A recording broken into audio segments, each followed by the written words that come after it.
முதல்ல அதிமுகவோட பலத்தை பெருக்கிறதுக்கு என்ன வழின்றதை முதல் கட்டமாக அதை அண்ணன் எடப்பாடியாருக்கு ஓங்கி அடிக்கிற மாதிரி சொல்லணும். நம்ம பல முறை சொல்லிட்டோம் அண்ணன் எடப்பாடியாருக்கு. இந்த சென்னையை தலைநகரம் சென்னை தலைநகரத்தில் ஒரு தொகுதி கூட இன்றைய லெவலில் வெற்றி பெறாத சூழ்நிலை அதிமுக இருக்குது இன்றைக்கி வரைக்கும். நீங்களே சொல்கிறீங்க, நீங்கள் என்னது பாக பொறுப்பாளர் நியமிக்கல, எதுலையுமே சென்னை வந்து இந்த நடந்து முடிந்த செயற்குழு கூட்டத்தில் கடுமையாக சென்னை மாவட்ட செயலாளர்களை தாக்கி பேசினார். பேசிட்டு அவர்களே நீங்கள் வச்சுக்கின்னு எப்படி எலெக்ஷன் பண்ண முடியும்? ஒன்றும் மாற்றணும், ஆல்டர்னேட்டிவ் ரெடி பண்ணணும்.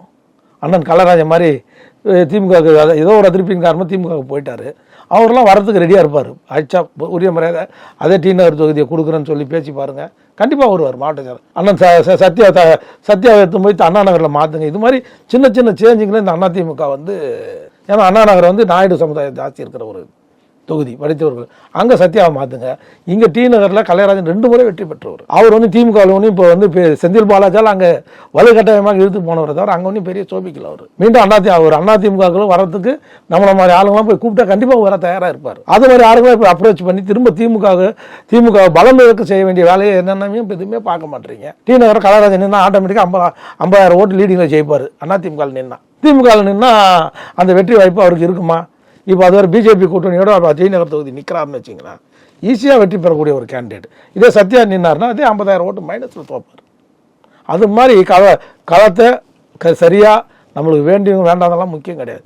இந்த தரத்தில் யார் கேண்டிடேட்டாக நிறுத்தணும், அதுவும் 6 மாதத்துக்கு முன்னாடி. இந்த முறை வந்து நீங்கள் 6 மாதத்துக்கு முன்னாடி கேண்டிடேட்டை அறிவித்து அங்கே இருக்கிற கட்சிக்காரங்களை சரி பண்ணாமல் வெற்றி எளிதாக இல்லை. ஏன்னா கட்சிக்காரன் எல்லாம் சோர்ந்து பிரிஞ்சு நொந்து போய் வழங்கிட்டான். அதிமுக இருக்கிறான்னு பேரை தவிர யாரும் அந்த வெற்றி வாய்ப்புக்கான உழைப்பதுக்கு தயாராக இல்லை. அதுக்கான ஆட்கள் அங்கே கலைராஜன், இங்கே சைதாப்பூர் எடுத்துக்கிட்டிங்கன்னா வந்து சைத துரைசாமியோ இல்லை அதுக்கு அடுத்தபடியாக இருக்கிற கடும்பாடி அவருடைய சிஷ்யன், இவங்க ஒரு ஆளுங்களை நீங்கள் தயார் பண்ணணும். இப்பயே இந்த பழைய மாவட்ட செயலாளர் விருக ரவியோ சத்யாவையோ வச்சுட்டு இந்த இடத்துல நீங்கள் அதிமுக தலைநகரில் வெற்றி பெற முடியாது.